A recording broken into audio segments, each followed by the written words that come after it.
2021년 새해가 시작된 지 얼마 되지 않은 것 같은데 벌써 한 해를 마무리해 가는 시간인 12월 둘째 주 주일입니다.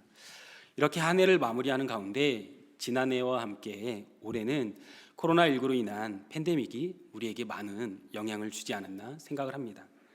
그럼에도 이렇게 시간이 흐르고 연말을 맞이하는 가운데 자주 목격되어지는 모습이 있습니다.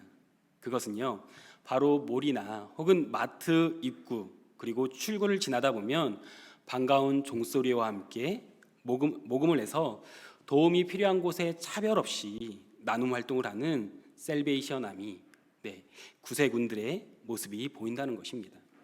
그런데 제가 며칠 전 가족과 함께 모래에 잠시 볼 일이 있어서 들렀는데요, 그곳에 봉사를 하는 분을 보았습니다. 그런데 그곳에서 봉사하시는 어른만, 성인만 있는 것이 아니라 어린아이 2명이 더 있었는데요, 아마도 발론티어의 자녀들이었던 것 같습니다.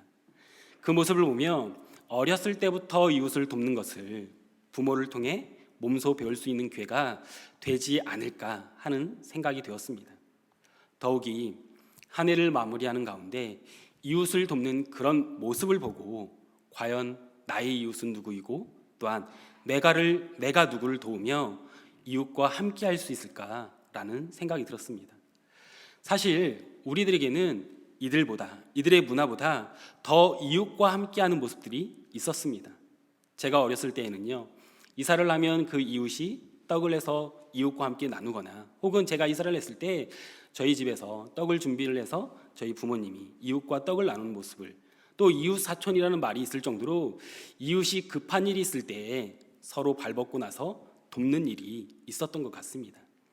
그런데요, 요즘 한국은 핵가족화가 이루어지고 또한 1인 가정이 많아지면서 이웃과 인사하는 것조차 어색해지기 시작한 시대인 것 같습니다. 그러면서 우리 안에 이웃 사촌이라는 그 단어가 더 생소하게 들려지는 시대를 살아가고 있는 가운데, 오늘 본문은 우리가 잘 알고 있는 선한 사마리아인 이 비유를 통해서 이웃에 대해 이야기하고 또한 그 이웃을 사랑해야 한다라고 우리에게 말씀하고 있습니다. 본문의 내용은 어느 날 한 율법 교사가 예수님께 나와 당시 유대인들이 궁금해했던 영생에 대해서 질문을 합니다. 사실 사복음서에서 말하는 영생은요, 죽음 이후에 가는 천국만을 의미하는 것이 아닌 참된 삶을 의미하는 것입니다. 결국에는 율법 교사의 질문의 내용은 내가 무엇을 해야 하나님의 백성으로서 참된 삶을 살 수 있습니까? 라는 것이었습니다. 그러자 예수님께서는 그 참된 삶에 대해 율법은 무엇이라고 이야기하고 있는지 율법 교사에게 되묻습니다.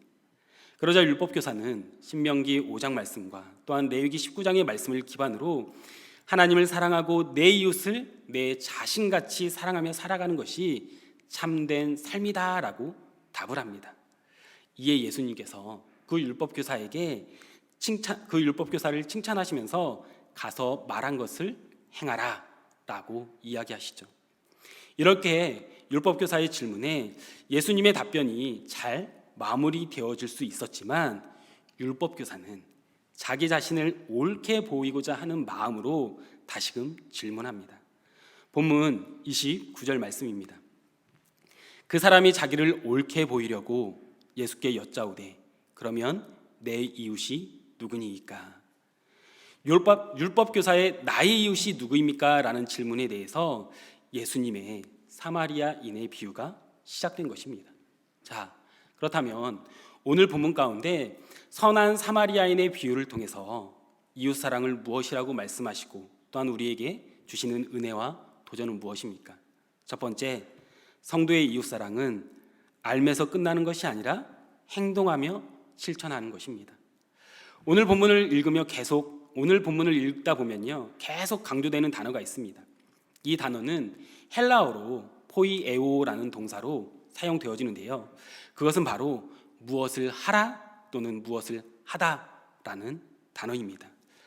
본문 25절 말씀에 율법교사에 내가 무엇을 하여야 영생을 얻으리까? 라는 질문에 예수님이 그의 답변을 들으시고 본문 28절에 이를 행하라 라고 말씀하십니다.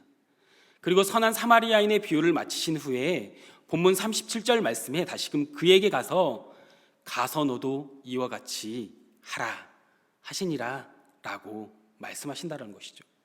그런데 왜 무엇을 하라 혹은 무엇을 하다라는 말을 반복해서 사용하셨을까요?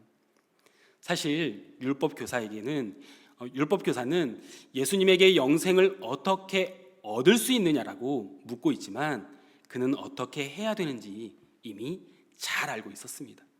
결국 그의 문제는요, 행동하며 실천하지 못하는 것이 문제였던 것이죠. 이 사실을 잘 알고 계셨던 예수님께서는 그를 향해서 계속해서 율법교사가 알고 있었던 그대로 가서 행해라, 이와 같이 하라라고 말씀하시는 것입니다. 여기에서 우리는 이 율법교사가 어떤 사람인지 살펴볼 필요가 있습니다. 본문 25절 말씀입니다.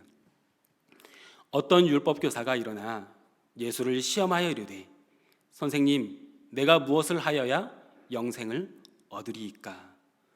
무엇이라고 이야기하고 있습니까? 율법교사가 일어났다라고 말씀하고 있습니다. 여기서 일어났다라는 표현은요, 보통 사복음서에서 예수님과 율법교사 혹은 바리새인들과의 대화에 자주 등장하는 단어가 아닙니다. 왜 그럴까요? 그 이유는 율법교사들과 바리새인들은요, 무리들 뒤에서 서서 지켜보다가 갑자기 끼어들어서 질문을 하며 예수님을 공격했기 때문입니다. 함께 앉아서 그 무리에 속해 있어서 예수님에게 질문한 게 아니라 뒤에 멀찌감치 떨어져 있다가 예수님을 공격하기 위해 질문을 했다라는 것이죠. 그래서 여기에서 앉았다가 일어났다는 것은 율법교사가 어떻게 보면 예수님을 따라다니고 예수님의 가르침을 받는 자리를 사모했던 사람이지 않을까 추측합니다. 그런데 그런 그가 자리에서 일어나서 예수님을 시험하기 위해서 묻습니다. 하지만 그 많은 지식과 함께 가르침을 받은 그에게 한 가지 큰 약점이 있었다는 것이죠. 본문 29절 말씀입니다. 그 사람이 자기를 옳게 보이려고 예수께 여짜오되 그러면 내 이웃이 누구니이까? 그 약점은요, 자기 자신을 옳게 보이려고 하는 것이었습니다.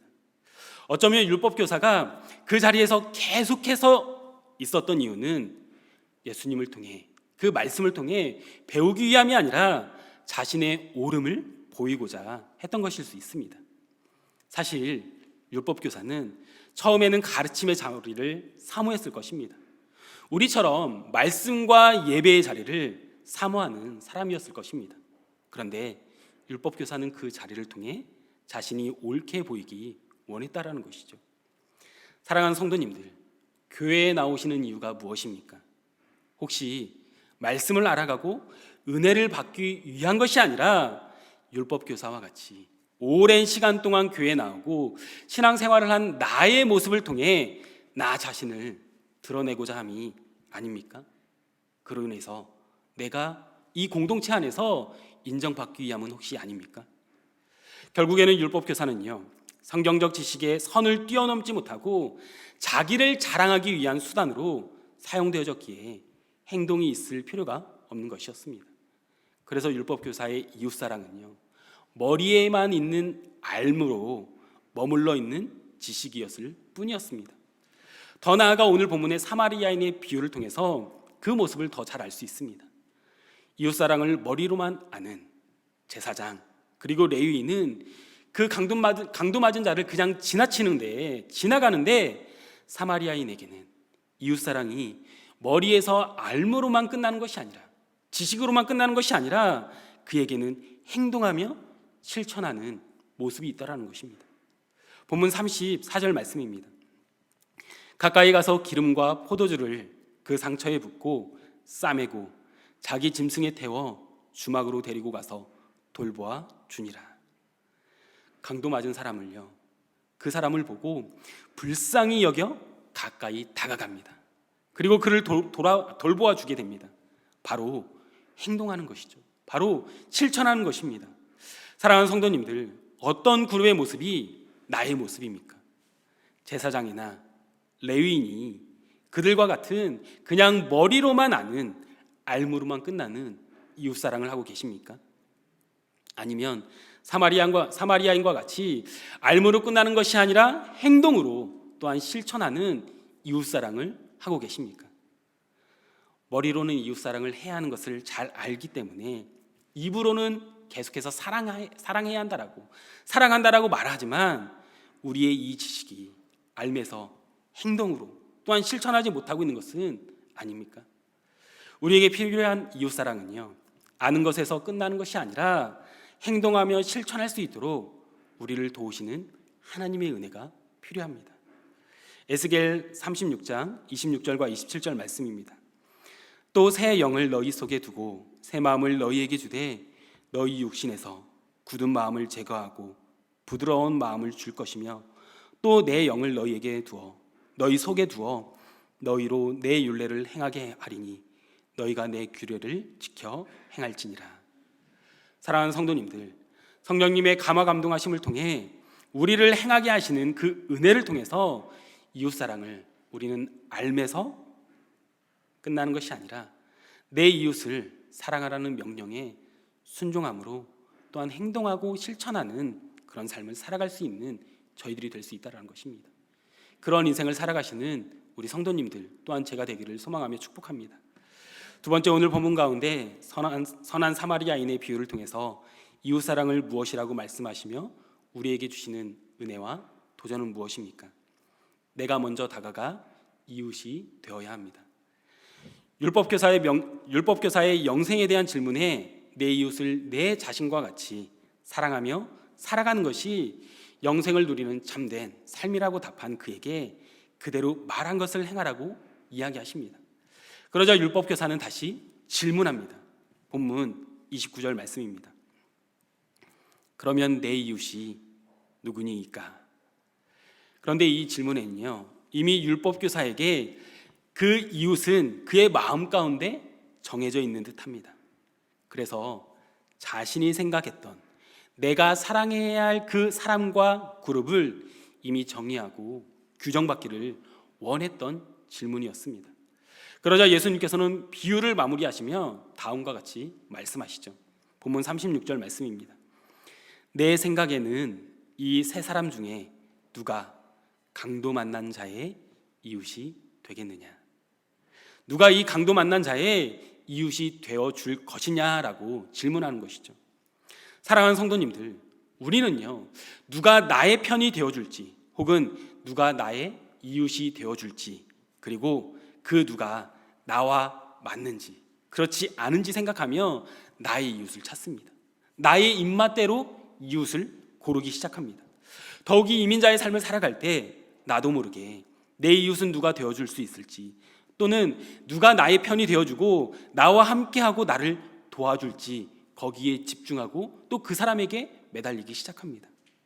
하지만 하나님의 나라의 백성 우리는요, 나의 이웃이 누구냐가 아니라 내가 누군가의 이웃으로, 다시 말해서 삶 속에서 강도를 만나서 죽음 앞에 직면한 그 사람의 이웃이 되어준 것입니다.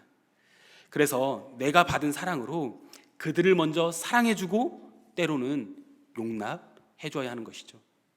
그렇다면 율법교사인 유대인의 관점에서는요, 이웃은 누구일까요? 아마도 그에게 이웃은요, 이스라엘 백성일 것입니다. 그리고 그 외에 이방인은 이웃으로 여기지 않았을 것입니다.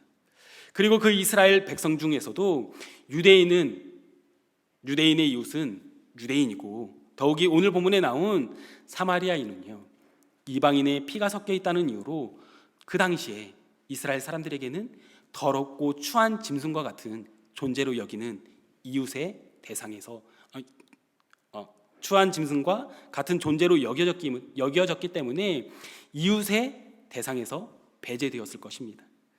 그래서 예수님이 이 율법교사에게 이런 세 종류의 사람이 있었는데 누가 강도 만난 자의 참 이웃이냐라고 질문하신 것입니다. 그러자 그가 그 참된 이웃은 사마리아인입니다 라고 이야기해야 하는데, 그렇게 하기가 싫어서 이렇게 이야기하지 않습니까? 자비를 베푼 자니이다 라고 말이죠. 왜 정답인 사마리아인이라고 말하지 못하고 자비를 베푼 자라고 이야기했을까요? 그것은 사마리아인을 그가 별로 좋아하지 않았기에, 그가 유대인이었고 그 당시 제가 좀 전에 이야기했듯이 사마리아인을 짐승과 같이 취급했기 때문이었습니다. 그래서 자기 입으로 그 사마리아인이라고 이야기가 하기 싫었던 것이죠. 그런 율법 교사에게 예수님께서는 너의 이웃이 누구냐인 것만을 생각하지 말고 오히려 어려움 가운데 있는 자를, 상처받은 자를, 또한 너를 미워하는 자를, 또는 주변의 사람들을 곤란하게 하는 이들의 이웃이 되는 것이 바로 하나님이 기뻐하시는 그런 이웃이 되라는 것입니다. 사랑하는 성도님들, 유진 피터슨의 저서인 비유로 말하라라는 책을 보면요, 오늘 본문을 다음과 같이 이야기합니다. 사마리아인의 비유는 누가 내 이웃인가 라는 질문에서 영원히 종지부를 찍는다. 그 질문에 대한 핵심은 내가 이웃이 되어줄 것인가 아닌가. 오늘 본문 말씀은요, 내가 먼저 다가가서 그의 이웃이 되라고 말씀하시는 것입니다. 사랑하는 성도님들, 누가 나의 이웃이 먼저 되어줄 것인가를 기다리기보다는 내가 먼저 다가가서 이웃이 되어주시기를 바랍니다. 그래서 나에게 도움을 줄 수 있는 그 사람만을 이웃으로 생각하는 것이 아니라 강도 만난 자, 불쌍한 자, 어려움 가운데 있는 그런 사람들, 그 이웃이 나의 친구가 되시는 저와 성도님들의 인생이 되시기를 소망하며 주님의 이름으로 축복합니다. 마지막으로 오늘 본문 가운데 선한 사마리아인의 비유를 통해서 이웃사랑을 무엇이라고 말씀하시며 또한 우리에게 주시는 은혜와 도전은 무엇입니까? 이웃사랑은 아주 작은 것, 기도로 시작해서 할 수 없을 만큼의 사랑을 하는 것입니다. 예수님 당시 이스라엘 사람들이 가장 멸시하고 싫어했던 사람이 바로 사마리아인이라고 말씀드렸습니다. 그런데 오늘 본문에는 제사장도 레위인도 다 피해 도망갔지만 그럼에도 가장 무시당하고 자신들을 괴롭혔던 원수를 헌신적으로 사랑하며 돌보는 사마리아인이 나온다라는 것입니다. 본문 34절과 35절 말씀입니다. 가까이 가서 기름과 포도주를 그 상처에 붓고 싸매고 자기 짐승에 태워 주막으로 데리고 가서 돌보아 주니라.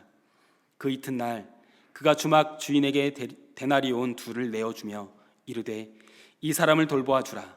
비용이 더 들면 내가 돌아올 때에 갚으리라 하였으니. 아마 우리는요, 우리 주변에 어려운 이들이 있다면 34절까지의 말씀까지는 할 수 있을 것입니다. 그런데 주막에 데리고 가고 돌보는 비용과 함께 그 이후에 비용이 더 들어가면 내가 갚겠다라는 것은요, 솔직히 어렵지 않습니까? 그 누가 사마리아인처럼 사랑할 수 있겠습니까? 한번 상상해 보십시오. 여러분들이 이민생활 가운데 나에게 어려움을 경험하게 한 그런 사람들, 특히 그런 사람이 없어야겠지만 나에게 사기를 치고 도망간 자들이 있다면 그런 사람들이 어려움 가운데 그들을 만났다면 어떻게 대하시겠습니까? 또 한때 가족같이 서로 챙겨주고 아껴주던 사람이 어느 날 갑자기 나에게 하지 못할 말을 하고 상처를 주었는데 그 사람이 갑자기 경제적인 어려움을 겪거나 혹은 건강이 나빠졌을 때 과연 그 사람을 위해서 기도할 수 있습니까? 그 사람을 용서하고 사랑함으로 그를 도울 수 있겠습니까? 지금 당장은 할 수 있을 것이라고 생각하지만요, 할 수 있을 거다라고 이야기할 수 있겠지만 생각하지만 그 상황에 우리가 직면하게 되면 솔직히 생각하는 것보다 쉽지 않을 것입니다. 왜냐하면 내가 의로운 사람이 아니기 때문입니다. 그런데 예수님께서는 우리를 그렇게 사랑하셨다라는 것입니다. 우리를 너무나 사랑하셔서 십자가에 자신의 모든 것을 쏟아부으시는 전적인 사랑을 통해서 우리의 모든 죄값을 감당하셨습니다. 그래서 그 누구도 할 수 없는 사랑으로 우리를 위해 죽으심으로 행하신 분이 바로 예수님이십니다. 모든 것을 다 쏟아부으심으로 할 수 없을 만큼의 사랑을 우리에게 몸소 보여주신 것이죠. 사랑하는 성도님들, 이웃사랑은요, 하나님의 말씀인 내 이웃을 내 자신같이 사랑하라는 말씀에 순종하며 내가 할 수 없을 만큼의 사랑을 하는 것입니다. 그런데 우리는 우리의 삶 가운데 가정 안에서, 일터에서, 그리고 교회와 모든 관계 안에서 내가 좋아하고 관계가 좋은 이들에게만 최소한의 사랑을 나눔으로 만족하며 그리스도인의 삶을 산다고 자신하고 있지는 않습니까? 하지만 예수님께서는요, 선한 사마리아인 비유, 그 이상의 사랑을 우리에게 보여주셨고, 또한 우리가 정말 사랑할 수 없는 자를 사랑하는 것 같이 그것이 바로 이웃사랑이다라고, 그것이 하나님의 뜻이다라고 우리에게 말씀하고 있는 것입니다. 그렇다면 우리가 이웃을 사랑하는, 실천하는 첫걸음은 무엇일까요? 처음부터 내가 할 수 없는 사랑으로 이웃을 사랑해야 하는 것일까요? 이웃사랑의 실천은요, 무엇보다 작은 것에서부터 시작해서 내가 할 수 있는 최선의 사랑을 나눠야 하는 것입니다. 그것은 내가 지금 사랑하지 못하는 이웃을 위해 기도로부터 시작하는 것이죠. 도대체 사랑할 수 없는 그 마음, 또한 용서가 안 되는 이웃, 나의 가족, 또한 나의 구성원, 나의 친구, 그리고 우리 공동체 안에 있는 성도를 생각하며 기도하는 것입니다. 하나님, 내가 저 영혼을 불쌍히 여기고 사랑하며 용서할 수 있게 도와주십시오. 제가 연약하고 부족해서 제가 저 사람을 사랑이 되지 않고 용서가 되지 않습니다. 아니, 용서하기가 죽어도 싫습니다. 이런 나를 불쌍히 여겨주시고 도와주시옵소서. 저 사람을, 나의 가족을, 나의 친구를, 저 성도를 용서하는, 그리고 사랑하는 자가 될 수 있도록 나를 인도하여 주시옵소서. 내가 할 수 있는 만큼의 그 사랑이 아니라 할 수 없을 만큼의 사랑을 하기 위해서는요, 내 주위에 있는 자들을 위해서 먼저 기도가 시작되어야 하는 것입니다. 사랑하는 성도님들, 기도하고 계십니까? 그 기도가 내가 사랑하는 사람들만을 위한 기도입니까? 아니면 내가 용서하지 못하는, 내가 미워하는, 나에게 상처를 주었던, 나에게 아픔을 주었던 그 이웃들을 위해 기도하고 계십니까? 원수와 같은, 정말 사랑하고 싶지 않은, 용서하고 싶지 않은 사람들을 한번 이 자리에서 잠시라도 떠올려 보십시오. 그리고 그들을 위해 먼저 기도하십시오. 그렇게 기도하며 나아갈 때 내 이웃을 내 자신같이 사랑할 수 있는 것입니다. 말씀을 마치겠습니다. 한 해를 마무리해가며 불우한 이웃을 돌아보는 시기입니다. 더 나아가 우리 주변의 이웃, 가족과 또한 친구, 그리고 혹시 우리 성도들 간의 어려움으로 서로를 위해 기도하고 있지 못하다면 이 시간 가까이 있는 이들을 위해서, 또한 나에게 상처를 주었던, 또한 내가 미워하는, 용서할 수 없는 그들을 위해 기도함으로 하나님께서 말씀하신 이웃사랑을 행하며 살아가시는 저와 성도님들이 되시기를 주님의 이름으로 소망하며 축복합니다. 기도하겠습니다. 율법교사는 예수님에게 영생에 대해 질문하며 이에 이웃사랑에 대해서 이야기합니다. 더 나아가 예수님께서는 사마리아인의 비유를 말씀하시며 이웃사랑이 무엇인지 율법교사에게, 그리고 지금을 살아가며 한 해를 마무리하는 우리에게 이웃사랑에 대해 도전하십니다. 사랑하는 성도님들, 나는 이웃사랑을 그냥 지식으로 알고 있습니까? 아니면 사마리아인과 같이 알면서 행동으로 실천하는 이웃사랑을 하고 있습니까? 내가 생각하고 있는 그 이웃은 누구입니까? 나의 이웃을 이미 내가 울타리 치고 바운더리를 치고 한정해 두고 있는 것은 아닙니까? 그리고 예수님이 말씀하신 이웃사랑을 어떻게 실천하고 있습니까? 말씀에 대한 최소한의 순종의 모습입니까? 아니면 그 말씀에 대한 전적인 순종의 모습으로 이웃을 사랑하고 있습니까? 이 시간 다 같이 기도하실 때 우리에게 도전하시는 이웃사랑이 더 이상 지식에서 알면서 끝나는 것이 아니라 작은 것일 수 있지만 행동하며 실천하는 인생이 될 수 있도록, 더 나아가 다른 사람이 나의 이웃이 되어 다가오기만을 기다리는 것이 아니라 나의 도움에 필요가 있는 이들에게 먼저 다가가 내가 이웃이 되어줄 수 있는 인생이 될 수 있도록, 마지막으로 이웃사랑에 순종하는데 아주 작은 것부터 시작해서 전적인 순종을 통한 이웃사랑을 할 수 있는 인생이 될 수 있도록 다 함께 기도하겠습니다.